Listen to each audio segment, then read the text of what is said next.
আসাম 1979, বীরেন্দ্র চট্টোপাধ্যায়ের লেখা। আমরা জানি বীরেন্দ্র চট্টোপাধ্যায় মানুষের পাশে থাকতে ভালোবাসতেন।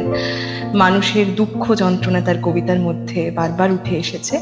আর এখন যে জিনিসটার আমরা সম্মুখীন, আমাদের প্রিয় মানুষটির কাছে যেতে হলেও, একটা দেশ থেকে আরেকটা দেশ যেতে হলে যেটা আমাদের দরকার হয় পাসপোর্ট, ভিসা, কখনোই আমরা সহজভাবে তার কাছে পৌঁছতে পারি না। ঠিক এমনই কিছু কথা, প্রশ্ন, উত্তর সব মিলিয়ে এই কবিতাটি। তাহলে শোনাই। কে মারে আর কাকে মারে আমি ঠিক বুঝতে পারি না। আমার কেমন ধাঁধা লাগে, কোনটা আমাদের স্বদেশ আর কাকেই বা বিদেশ বলে। কিছুকাল আগে আমি আমাদের রাজধানী গুয়াহাটিতে গিয়েছিলাম। আমার অসমিয়া বন্ধুরা সেদিন আমাকে আদর করে পান্তা ভাত আর শুটকি মাছ খাইয়েছিল। আমার ভাবতে কেমন লাগে, সেই সব বন্ধুরা আজ কোথায় থাকে, কেমন আছে, তারা যে কেউ বেঁচে আছে। কই, বাতাস তো এমন কথা আমার কানে কানে খুব নিচু গলাতেও পৌঁছে দেয় না। তারা কেউ বোবা ছিল না, অন্ধ ছিল না।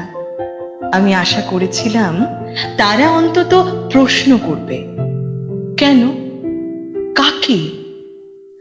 একজন নিরপরাধ মানুষের অপমানে তারা নিশ্চয়ই দরজায় খিল দিয়ে বসে থাকতে চাইবে না।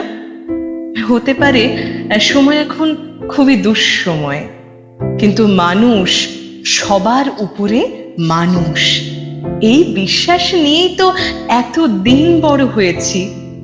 এবার কি তবে ছোট হবার পালা?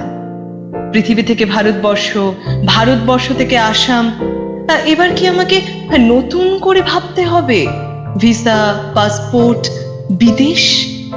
আমি যেন এখন সেই নতুন ইহুদি, যাকে বিংশ শতাব্দীর 70 দশক পার হয়ে আবার তার পায়ের নিচের মাটি খুঁজতে হবে, আবার নতুন করে স্নান করতে হবে নিজের রক্তে।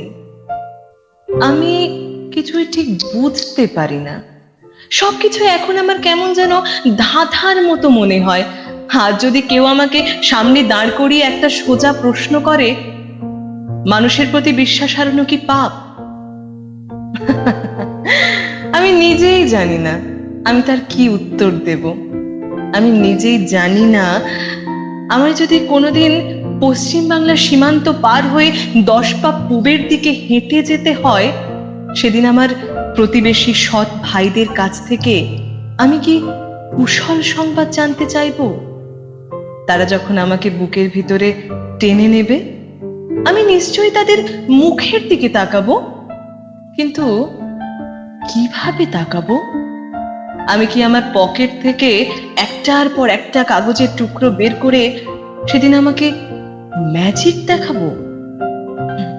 এই দেখো, আমার পাসপোর্ট, আমার ভিসা, কিন্তু আমি যে একজন মানুষ, তাদের মতোই একজন মানুষ।